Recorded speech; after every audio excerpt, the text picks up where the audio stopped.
Good morning dear students. तो chapter जो चल रहा था लोकोमोशन एंड मूवमेंट, उसमें हमने आपको जो स्केलेटल सिस्टम है, स्केलेटल सिस्टम में आपको बता दिया था, हमने सबसे पहले बताया था कि स्केलेटल सिस्टम को हम दो पार्ट्स में डिवाइड कर सकते हैं। एक तो एक्सियल स्केलेटन होगा और दूसरा क्या होगा, एपेंडिकुलर स्केलेटन। तो एक्सियल स्केलेटन हमने कंप्लीट आपको करवा दिया। हमने बताया था एक्सियल जो स्केलेटन होगा which consist of first one is skull, second one is vertebral column, third one is sternum as well as ribs। तो ये जो है स्कल है, वर्टिब्रल कॉलम है, स्टर्नम है और रिब्स, ये बनाते हैं हमारा एक्सियल स्केलेटन। अब एक्सियल स्केलेटन तो मैंने कंप्लीट करवा दिया था, इसलिए आज हम आपको कंप्लीट कराएंगे about the appendicular skeleton. Appendicular skeleton की बात करें तो एपेंडिकुलर स्केलेटन में जो बोन्स होंगी कौन कौन सी, लिम्स की, और साथ ही साथ उनकी जो गर्डल्स होंगी वो कॉन्स्टिट्यूट करेंगी एपेंडिकुलर स्केलेटन। हम कह सकते हैं the bones of the limbs along with their girdles constitute the appendicular skeleton. वो क्या बनाएंगी, एपेंडिकुलर स्केलेटन को बनाएंगी। ठीक है, तो जो लिम्स होते हैं, जैसे this is the four limb बोलेंगे इनको, और नीचे वाले को क्या बोलेंगे, हिंड लिम्स। तो लिम्स जो होंगे उनमें जो प्रत्येक लिम्ब होता है उसमें 30 जो होती हैं बोन्स होती हैं। Total number of each in our limbs is of 30 bones. जो बोन्स होती हैं, जैसे कि हमारा जो हाथ है, हाथ में कौन कौन सी बोन्स होंगी, ये होगी, जैसे कहेंगे हम ह्यूमरस, ये दो बोन्स मिलके बनेगी, radius ulna, carpals, metacarpals and these are the phalanges। phalanges की जो नंबर होती है वो कितनी होती है, इट विल बी कितनी होगी, 14। तो 14 डिजिट्स होते हैं। जो बोन्स होंगे हैंड में, हाथ में, जो फोर लिम्ब भी कह सकते हैं, उसमें हम बता रहे थे आपको ह्यूमरस होगा, रेडियस होगा, अल्ना होगा, कार्पल्स होगा, और रिस्ट बोन्स जो होंगी 8 इन नंबर होंगी। मेटाकार्पल्स जिन्हें पाम बोन्स कहेंगे उनकी 5 नंबर होगी। 5 बोन्स होंगी पाम बोन। और इसके अलावा जो हम phalanges की बात कर रहे थे, phalanges की नंबर जो होगी इट विल बी 14।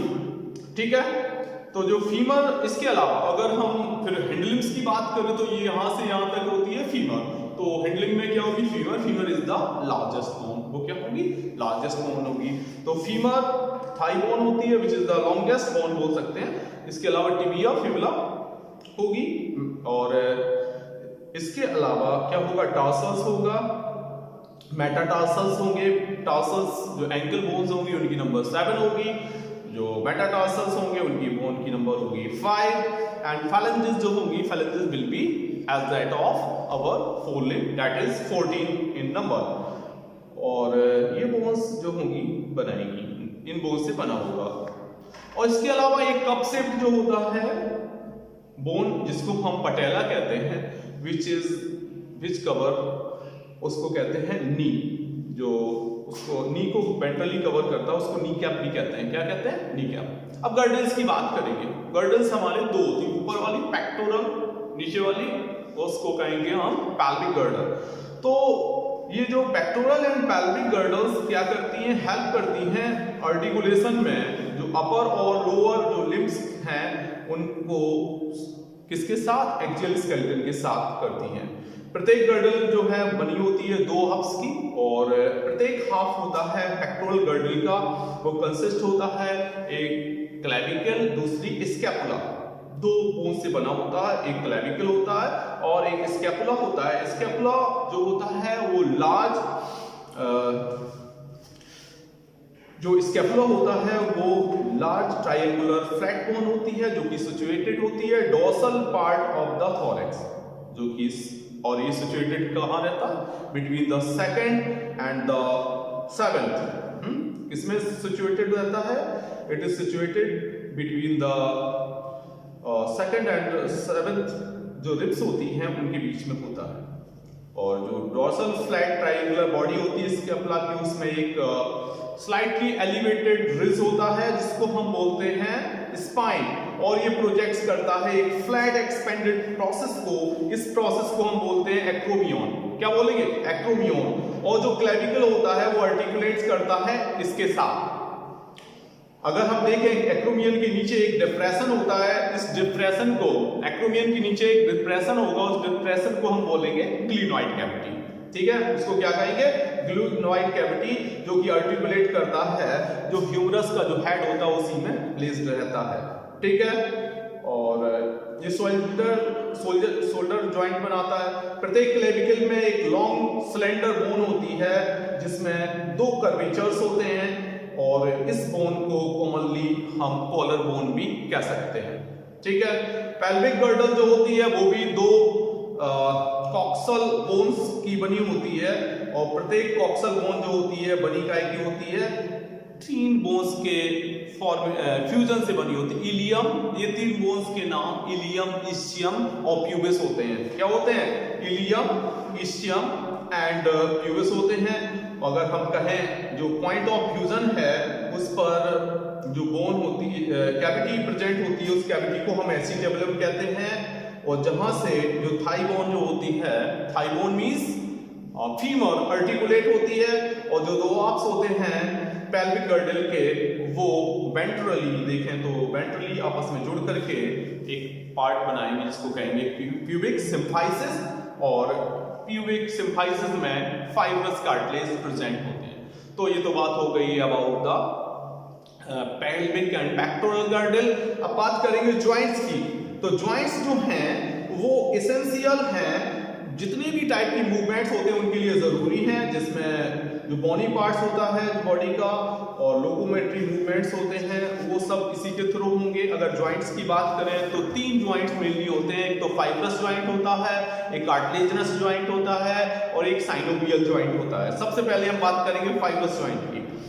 जो फाइब्रस जॉइंट होते हैं वो, उनमें कोई भी मूवमेंट अलाउड नहीं होता है, और इस तरीके का जॉइंट जो शो होता है हमारा, जो फ्लैट स्कल बोन होती है जो कि फ्यूज होती है एक एंड से दूसरे एंड में, और जो हेल्प करती है उसमें जोड़ने में कौन मदद करता है? जो डेंस फाइब्रस कनेक्टिव टिश्यूज होते हैं वो फॉर्म करते हैं सूचर्स, और जिससे कि क्या बनता है? हमारा करेनियम बनता है। इस तरीके से ये फाइब्रस जॉइंट हो गए जो नॉन मूवेबल होंगे। इमूवेबल कह सकते हैं। कार्टिलेजिनस जॉइंट की बात करें, कार्टिलेजिनस जॉइंट जो होंगे वो उनमें बोन्स इन्वॉल्व होंगी, एक दूसरे से ज्वाइंटेड होंगी। किसके द्वारा होंगी? क्योंकि नाम ही लगा है कार्टिलेज, तो किसके द्वारा ज्वाइंट होंगी? They will be joint with the cartilage, वो कार्टिलेज के द्वारा ज्वाइंट होंगी। और जो ज्वाइंट होगा उनके बीच में, जैसे कि हम कह सकते हैं कि जो एडजेसेंट वर्टिब्री होती हैं और जो वर्टिब्रल कॉलम होता है इस पैटर्न से जुड़े होते हैं, और ऐसे ज्वाइंट्स में लिमिटेड परमिशन होती है, मतलब एक सुविधानुसार उतना ही ज्यादा मूवमेंट उसको नहीं करेंगे। सिनोवियल जॉइंट्स की बात करें, साइनोवियल जॉइंट्स जो हैं वो कैरेक्टराइज होते हैं, यहाँ fluid filled synovial cavity present होती है, और ये कैविटी होती है between the circulating surface of the 2 bones, जो 2 बोन्स आपस में जुड़ती हैं उनके बीच में ये कैविटी प्रेजेंट होती है। इस प्रकार का अरेंजमेंट में बहुत ज्यादा मूवमेंट की गुंजाइश होती है, कंसिडरेबल मूवमेंट होता है। ये जॉइंट हेल्प करते हैं in the locomotion and many other movements. Locomotion के साथ साथ अदर मूवमेंट होते हैं वो शो करते हैं। और जैसे कि आपने सुना वॉल एंड सॉकेट जॉइंट जो होता है ये प्रेजेंट होता है between the humerus and pectoral girdle.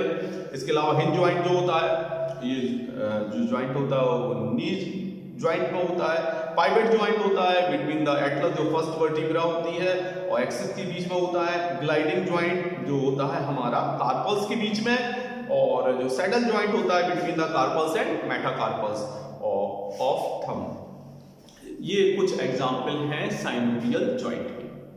अब इसका लास्ट टॉपिक लास्ट है वो है क्या? Some disorders related with muscular and skeletal system.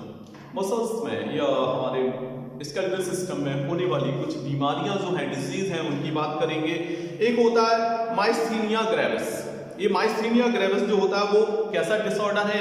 एक ऑटो इम्यून डिसऑर्डर है जिसमें इफेक्ट होता है हमारा न्यूरोमस्कुलर जंक्शन जो होता है, जिसकी वजह से फटीग होती है, वीकनिंग होती है, एज वेल एज जो हमारी जो स्केलेटल मसल्स होती हैं वो पैरालाइज्ड हो जाती हैं। इसको कहते हैं माइस्थीनिया ग्रेविस। एक मस्कुलर डिस्ट्रॉफी भी एक डिसीज होती है जिसमें क्या होता है, जो स्केलेटल मसल्स का एक प्रोग्रेसिव डिजेनरेशन होता है और इसका कारण सबसे ज्यादा है जेनेटिकली ये ट्रांसफर होता है पेरेंट्स से उनके ऑफस्प्रिंग्स में। एक और बीमारी आपने सुनी होगी टिटेनी। टिटेनी में होता है क्या है कि जो रैपिड स्पास्म होते हैं, वाइल्ड कॉन्ट्रैक्शन होते हैं मसल्स में, और इसका कारण होता है कैल्शियम आयन जो होते हैं जो बॉडी फ्लूइड में उनका लॉस हो जाता है, उनकी कमी की वजह से होता है। तो इसमें क्या होगा, टिटेनी में कॉन्ट्रैक्शन का टाइम बढ़ जाएगा, रिलैक्सेशन का कम हो जाएगा, इसीलिए मसल्स जो होगी वो स्पास्म हो जाएंगी।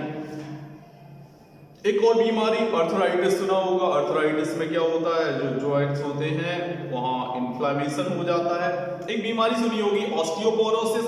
ऑस्टियोपीस बोन होती है, पोरोसिस का मतलब होता है कि उनमें धीरे धीरे करके कैल्शियम आयन निकलेंगे तो उनमें छेद होने लगेंगे, पोर्स होने लगेंगे।